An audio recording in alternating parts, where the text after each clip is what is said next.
Geek should puff, call Paul, des Big Four. Salut Monsieur Puff. Monsieur Lowe. Fait que je continue un petit peu sur l'idée du dernier Geek Show, qui était les Big Four, les 4 super-héros les plus connus, pourquoi qui sont des icônes dans notre culture aujourd'hui, puis pas juste dans le monde des geeks, là, partout. Partout.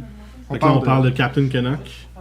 de Morgan Freeman. Morgan Freeman, Jack Nicholson, puis Tyra Banks. Fait que ça, c'est les Big Four. Tyler Durden aussi, de Ouais, Fight Tyler Club. Durden, ouais. Non, on parle de Superman, de Batman, de Spider-Man Captain et America. de Captain America. Il y a été un petit astérisque sur les 2 derniers parce qu'ils viennent un peu plus tard. Ben, ils viennent plus importants parce peut-être que, plus tard. Mais... Tu sais, Batman, Superman a été créé durant, mettons, la Première Guerre mondiale, puis les subséquents ouais, c'est ça. genres, là, les gens dans cette génération-là.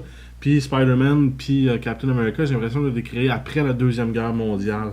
J'ai l'impression qu'il y a beaucoup de super-héros qui se créent après les Ouais. guerres. Oui, ça Pour répond. comme répondre à Totalement. la population puis au crash économique qui se poursuit des grandes guerres. Totalement.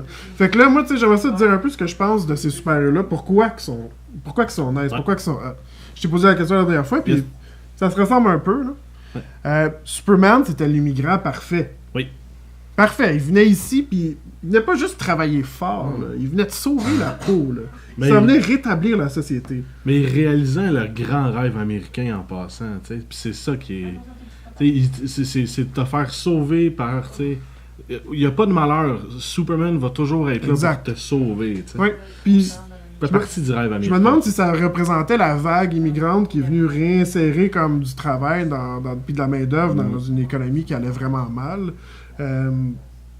Puis aussi s'il représentait l'espoir de tout ça, puis du rêve américain. Puis je pense que c'est un peu ça. Je pense que Superman égale rêve américain, puis ça a toujours été ça depuis les années 30. Captain America, lui, comme on disait, il se battait contre le nazisme, contre Hitler. Fascisme.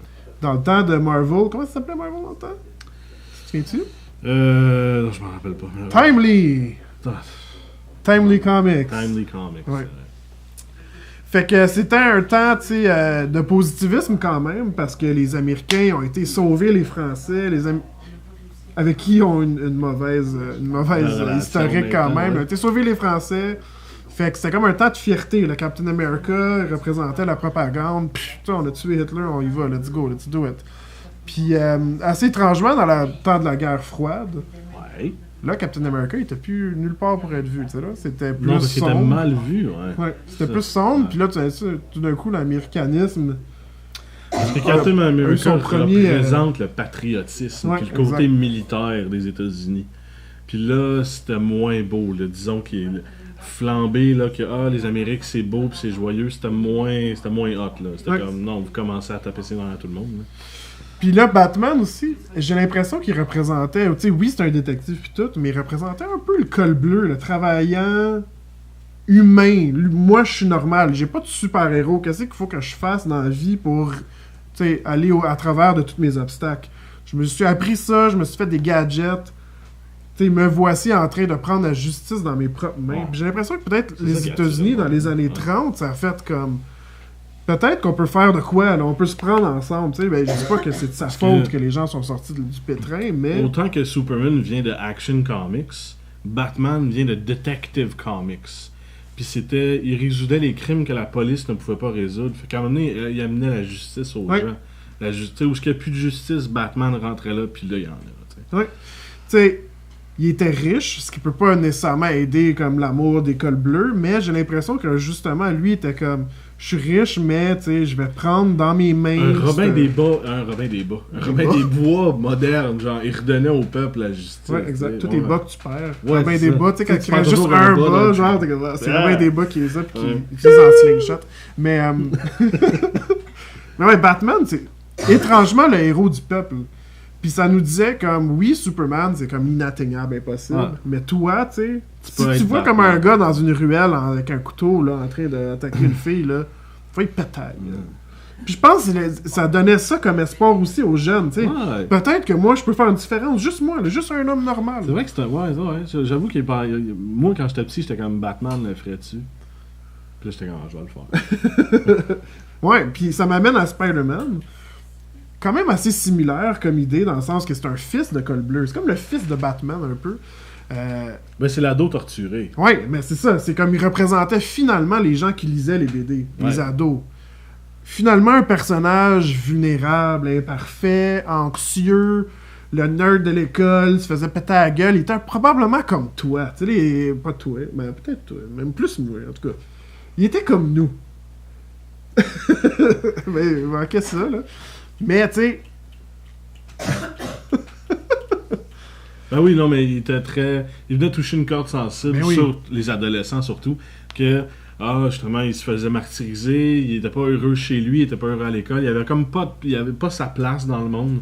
Puis justement, à un moment donné, il se fait piquer, il arrive un quoi d'extraordinaire, piquer, mordre. Puis quand il revêt son masque de Spider-Man, il trouve enfin sa place. Puis c'est l'ado, justement, ça vient toucher les ados, parce que c'est vraiment qu'il enlève son masque de Spider-Man, c'est encore Peter Parker, puis il se fait encore taper dessus. Ce qui est hot, c'est que Spider-Man, il fail tout le temps. Oui. Il va aller vers un ennemi, il va pas savoir comment au début. Une chance qu'il y a le Spider-Sense, dans le fond. C'est un peu ça, comme le Spider-Man se fait toujours péter à la gueule, hein. Au moins une fois, tout le temps, par chaque méchant. Il rencontre un méchant, il se fait péter à la gueule, puis il revient plus tard, mais il se fait toujours péter à la gueule. C'est pas juste ça, tu sais, tout le monde autour de lui soit meurt, soit est plus capable de lui. C'est vraiment une vie normale, en fait. Puis je peux-tu juste prendre une petite seconde puis dire, tu sais, Aunt May, là, pour femme. Sérieux, tout le monde dit, Peter Parker n'a pas eu dur, là, mais Aunt May... Elle se fait pas mal barouetter. Ouais, sais-tu... On s'excuse, Aunt May. Vas-y. Puis, faut pas oublier non plus quand est-ce qu'il a été créé, en 1963. C'était les 2 pieds directs dans le Cold War. Je vais en parler un petit peu tout de suite après là, de les autres personnages de ce temps-là, comme X-Men qui parlent de racisme, blablabla. Mais Spider-Man, lui, il venait comme redonner peut-être un peu espoir aux jeunes, tu sais, qu'il y a un futur, puis encore une fois, de reprendre la vie entre tes mains. Puis c'est peut-être pour ça qu'il est super important, autant important aujourd'hui. En plus, tu sais, il y a du fun dans les BD, puis il fait rire. C'est la première fois, j'ai l'impression que tu pouvais chuckle. T'sais, avoir un petit... parce qu'il a dit quelque chose de drôle à un méchant. J'ai l'impression que c'est le premier qui a vraiment fait ça, tu sais. Ouais. Non, ça, je suis d'accord. Puis ça me fait rire parce que les origines de Spider-Man avec ses parents, puis beaucoup de méchants sont justement des gens de la guerre, ou des chasseurs, ou du monde qui ont participé à la guerre froide, ou encore là, tu sais, Kingpin qui est comme le gros leader de la pègre. Tu sais, il y a toujours des méchants... avec des grosses intentions, puis lui, il est comme perdu. Ouais, puis il a fait vivre New York à tout le monde aussi. Ouais. J'ai l'impression que c'est pas juste l'histoire de Spider-Man, mais c'est l'histoire de la ville, puis ça aussi, c'est intéressant. Puis, dans la culture pop, Stan Lee a écrit la phrase la plus importante qui vient du monde des BD. Là. Tout le monde connaît « With power comes great responsibility. With great power comes great responsibility. » De grands pouvoirs vient de grandes responsabilités. Mais c'est fou, ça. Ça l'a probablement ancré ce genre de mentalité-là. Ouais, puis de morale-là dans bien des jeunes. Ça l'a formé, puis ça l'a moulé la tête de plusieurs personnes pour le mieux, le côté positif, right? Puis encore une fois, j'aimerais ça parler de d'autres personnages dans ce temps-là qui font pas autant partie de la culture pop, mais qui sont tout aussi importants. Puis encore une fois, j'aimerais ça te demander pourquoi que tu penses qu'ils sont pas autant là. Il y a les X-Men. Ouais. Parce qu'il parle de racisme, puis d'acceptance de racisme, de négociation, puis de paix. Ça parle jamais de guerre. Pense-y, c'est quand, là? 1963, il y avait encore des États qui pratiquaient l'esclavagisme aux États-Unis. Ouais. Puis là, on parlait de racisme, puis on mettait ça dans la face du monde. Là. C'est vraiment fou, là. Magneto, il est né dans un camp de concentration. Il n'est pas né, mais... C'est un juif. Ouais. Il a été dans la Deuxième Guerre. Il a vu ses parents mourir. Je savais pas qu'il avait vu ses parents mourir dans un camp de concentration allemand. Je veux dire, il a tatoué les chiffres de camp de concentration sur lui. Ça a été... Puis c'est ça révolte contre l'être humain parce qu'il se dit « Hey, ils ont tellement fait souffrir. » Puis là, il parle des êtres humains.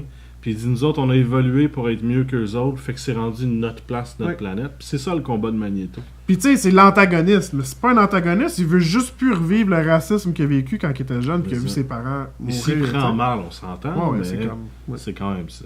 Tout révolutionnaire. Quoi, puis les X-Men, regardez tous les X-Men, je veux dire, ils parlent toujours d'acceptation, puis ils parlent d'intégration sociale. D'éducation, puis c'est très pro. C'est prêcher la bonne parole. Puis les méchants sont souvent des méchants qui ne veulent pas communiquer, ne veulent pas parler, ne veulent pas accepter. sais, avoue, Juggernaut veut pas accepter rien, lui, il veut juste son propre bien-être, fait qu'il fonce puis il arrête jamais. Trask, qui est le gros méchant, lui, il veut contrôler, puis il veut pas laisser de liberté à personne. Ouais, c'est ça. Hitler number 2. Puis tu sais, ça se combat toujours. Tous les méchants peuvent s'identifier à des façons de penser. Ouais. C'est vraiment intéressant, je trouve, puis c'est des bonhommes, c'est des comiques, là. Ouais. Mais, tu sais, tout est fait avec un message. Ouais. Ben, pas tout, c'est ça l'affaire. Ben, pas tout, c'est mais vraiment pas tout. J'ai l'impression que là, tu sais, pourquoi que ça fait partie de la culture pop, c'est pas juste à cause que Superman, c'est Superman. C'est parce qu'il y avait un message derrière, puis parce qu'il y avait une profondeur dans leur création. Le personnage dit quelque chose juste en étant. Là. Ouais. En étant en vie, il dit quelque chose, puis je pense que c'est le message qu'on a. Un autre histoire, un autre exemple là-dessus, c'est Hulk, qui vient aussi voir, tu sais, qui vient représenter la dualité de chacun des autres. Puis, tu sais, juste être capable de parler de la dualité, c'est quelque chose, surtout dans les années 50, 60. Une colère incontrôlable. Ouais, ouais. Puis, on a tous deux côtés, on a tous envie. Femme, je suis pas de ma faute. C'est parce que je suis Hulk. Puis, tu sais, oui, Lou Ferrigno l'a catapulté dans la culture pop d'aplomb, là. Puis, je pense qu'il y a aussi un artiste qui a fait un truc de Hulk. Mais je sais plus c'est qui, en sérigraphie dans les années 70. Mais je pense que c'est... Whatever, je sais plus c'est qui. L'a mis dans la culture pop, mais c'est comme encore un autre personnage qui a tellement de deepness que ça a pris son chemin, tu sais, ça a pris sa place dans la culture pop. Pas autant que le Big Four, mais ouais. Tu sais, j'étais un peu déçu de Wonder Woman, que ça a pris autant de temps de se rendre dans la culture pop, dans le sens que Wonder Woman, avant, c'était un icône fucking chauviniste, dans le fond. Là. C'était pas si nice avant, que ça. Ça représentait le féminisme total. Non, moi, je trouve que ça le tuait, le féminisme. Ah ouais? Moi, je trouve que ça c'était comme un anti-icône. On parle de du quelle année, là? Ben, au début, les années 40, les années 50. Ok, 40, 60. ouais, 40 c'était un anti-icône, c'était vraiment... Ouais.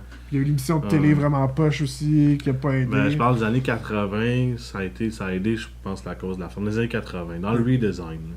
On parle pas du Golden Age. Là. D'après toi, j'en oublie-tu? Y a-tu comme des personnages qui font partie de la culture pop, qui sont importants puis qui sont ancrés dans nous?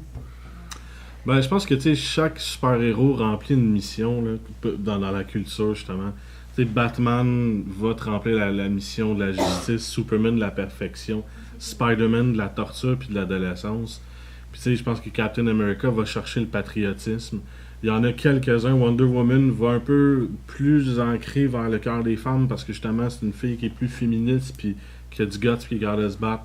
Fait qu'elle, tu sais, je pense qu'elle va prendre une place plus importante. C'est devenu nice après, tu sais, elle parle de famille, ça parle de, tu sais, c'est... Ça parle d'appartenance, puis de société matriarcale. Puis aussi, tu peux être, finalement, tu sais, Wonder Woman plus tard, ça dit, genre, oui, une femme, évidemment, ça peut être plus profond, évidemment, ça peut avoir comme plusieurs facettes à elle, ce qui n'arrivait pas dans les bandes dessinées avant, vraiment. Non, c'est ça.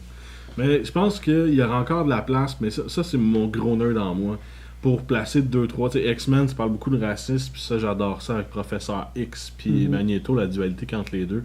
Mais je pense que Fantastic Four peut remplir la même une mission d'acceptance, puis d'accepter la fatalité du monde. Ouais. Doctor Doom, c'est Docteur Fataliste, mais il parle beaucoup de fatalité. Ça, je trouve ça super intéressant, puis le combat qu'il y a avec les Fantastic Four. Mais c'est moins populaire. Mais c'est ça, c'est en fait, pourquoi que Fantastic Four, ça fait pas partie de notre culture pop? Parce qu'on n'aime pas ça entendre parler de fatalité. On aime mieux entendre parler de quelque chose qui va remplir un manque. Si ça remplit pas un manque, je trouve qu'on en parle presque pas. Ou Iron Man. T'sais, oui, là, il y a à cause des films. C'est sûr que ça fait partie de la culture pop, mais il n'a jamais été populaire. Il était pas le plus populaire des héros. Puis oui, à cause de Robert Downey Jr., il est devenu populaire, mais c'était pas... Iron Man, là, quand le film est sorti, il y a beaucoup de gens qui le connaissaient pas. Ouais. Ça, je trouve ça étrange. Pourtant, il remplit un gros mandat, mais même dans les films...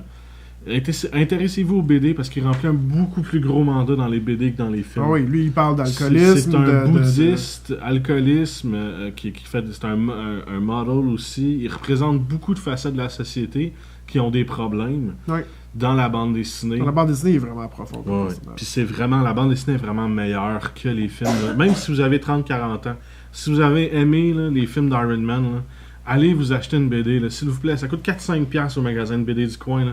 vous allez en avoir Moi, je pour conseille votre argent. Iron Man 299 et 300 de 1993-94. Ouais, Ça, mais c'était tu viens vraiment des une bonne belles. introduction pour Iron Man. Ouais, lui était vraiment. Mais tu sais, il y a certains autres héros que moi je trouve qui ont leur place, comme Doctor Strange qui va toucher énormément à l'aspect paranormal des choses. Puis ça, je trouve que Doctor Strange remplit Zatanna aussi. Mhm. Mais tu sais, c'est des héros moins populaires parce que c'est des sujets moins populaires. Peut-être comme côté humain, ils remplissent pas quelque chose en dedans de nous. Mais c'est ça, il n'y a pas un manque. Tu sais, je me dis, comme la Bible, Jésus, pour moi, c'est un super-héros. Pourquoi? Parce C'est qu'il... peut-être le premier super-héros. Ouais, c'est ça, parce qu'il remplit un manque, puis c'est le manque, c'est la foi, puis tout ce qui se Ouais. passe à côté, puis Jésus remplit ce manque-là. Fait que je pense que peut-être la Bible, c'est une BD? Mais en tout cas, c'est l'histoire d'un super-héros, certain. Ouais, c'est ça. Ouais. Fait que tu sais, si vous voyez les choses dans cet ordre-là, il n'y a pas de raison que vous aimez pas les autres super-héros qui sont à côté. Ben, Preach to love. on parle d'icône, right? Ah. Puis un icône, ça vient, tu sais, c'est un symbole d'une idée, puis c'est à nous autres de suivre cette idée-là, right? En tant que... Mais en tout cas, j'aimerais ça parler dans le prochain Geek Show Oui. de... Mais what if, tu sais, qu'est-ce qui vient dans le monde des BD? Qu'est-ce qui vient dans le monde du super-héros? Quel monde Quelle nouvelle qu'on va icône avoir à on pourrait combler, avoir? genre? Quelle nouvelle icône on pourrait avoir besoin de... J'ai 2-3 idées là-dessus, puis je sens en parler. Cool. On va se voir dans le prochain Geek Show, qu'on va continuer part 3. Je suis pas capable avec deux. Ouais, part 3. Je suis pas capable. Je suis capable avec deux. Je suis capable à 2. Non, je suis Ça là, ça marche pas. Mon doigt, il réagit pas. Non, là, je suis... Ah, tu vois, demain!